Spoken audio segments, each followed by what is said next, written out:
വിഷ്ണു കൊച്ചിക്കാരുണ്ട് അലൻ ജോസ് പെരേര. അപ്പൊ ഞങ്ങള് അപ്പൊ ഇന്ന് സീരിയലിലെ ഒരു വർക്ക് മീനൂസ് കിച്ചൺ. അതെ, അപ്പൊ അലൻ ജോസ് പെരേര നല്ലൊരു വേഷമാണ് അതിനകത്ത് ചെയ്യുന്നത്. അപ്പൊ എനിക്കും അതിനകത്ത് ചെറിയ വേഷം ചെയ്യാൻ പറ്റി. വീണ്ടും ഒരു ചെറിയൊരു വേഷം ഉണ്ടെന്ന് സാറ് പറഞ്ഞായിരുന്നു. അപ്പൊ ഞങ്ങളിപ്പോ ആ സീരിയലിന്റെ വർക്കിന് വേണ്ടി പോവാണ്. സപ്പോർട്ട് ചെയ്യാൻ നിങ്ങള്, കാരണം നമ്മളെ എന്തൊക്കെ പറഞ്ഞാലും എന്തൊക്കെ വിമർശിച്ചാലും നമ്മൾ നമ്മുടെ വേദിക്ക് പോവുകയാണ്. നമ്മളൊരു പാവമാണെന്ന് തന്നെ പറയാം.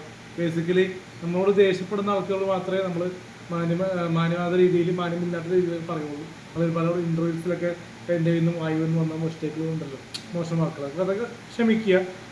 ഞാൻ നല്ല രീതിയിൽ വർക്കുകൾ ചെയ്യുകയാണ്, നല്ല നല്ല പ്രോഗ്രാംസിന് പോവുകയാണ്. ഡെയിലി 10,000 രൂപ പ്രോഗ്രാമിൽ നിന്ന് കിട്ടുന്നുണ്ട്. അപ്പോൾ അതുകൊണ്ട് തന്നെ ചില സമയത്ത് 20,000 വരെ ഒരു ദിവസം കിട്ടാം. അപ്പോൾ അതുകൊണ്ട് തന്നെ എനിക്ക് നല്ല രീതിയിൽ സ്റ്റാൻഡേർഡ് ആയിട്ടുള്ള രീതിയിലാണ് പോകുന്നത്. ഞാൻ വീട്ടിൽ പോലും പോകാറില്ല, സമയം കിട്ടാം. നമ്മുടെ പ്രോഗ്രാംസ് ആയതുകൊണ്ട് ഇപ്പോൾ സീരിയൽ മിനിസ്റ്റേഷൻ ചെയ്യുന്നു. അപ്പോൾ എന്തായാലും സപ്പോർട്ട് ചെയ്യുക. സിനിമയും വരുന്നുണ്ട്, ചോളോസ്കി ഗുലാനപ്പടയൊക്കെ വരുന്നുണ്ട്. സിനിമ ഇപ്പോൾ ഒരു വർക്കിന്റെ കഥ ഞങ്ങൾ എന്നെ വിളിച്ച് കേട്ടായിരുന്നു. അത് ഓഗസ്റ്റിൽ അത് ഷൂട്ടുണ്ട്. നമ്മൾ വരാൻ പോകുന്ന വർക്കൊക്കെ പറയണം. 3 കൂടൽ ഗുലാനപ്പട, ചോളോസ്കി, പിന്നെ ഇവന്റെ തയ്യൽ മിഷൻ വരുന്നുണ്ട്. അപ്പോൾ നമ്മൾ ഡീസൻ്റ് ആയിട്ട് വരികയാണ്. റിവ്യൂ തിയേറ്ററിൽ പോയിട്ട് ഞാൻ പറയില്ല വനിതാവിൻ്റെ തയ്യൽ, അത് നിർത്തി. അത് അണ്ണനും കഴിഞ്ഞ ദിവസം ഏതോ വീണ്ടും ഇന്റർവ്യൂ കണ്ടു. അണ്ണൻ്റെ ഒരു ജാമ്യത്തിനെ കുറിച്ച് നമുക്ക് 14 ദിവസം കഴിഞ്ഞ് പറയാം അല്ലേ. അതെന്തായാലും അതൊരു ജയിലാകുന്ന വിഷമമുണ്ട്.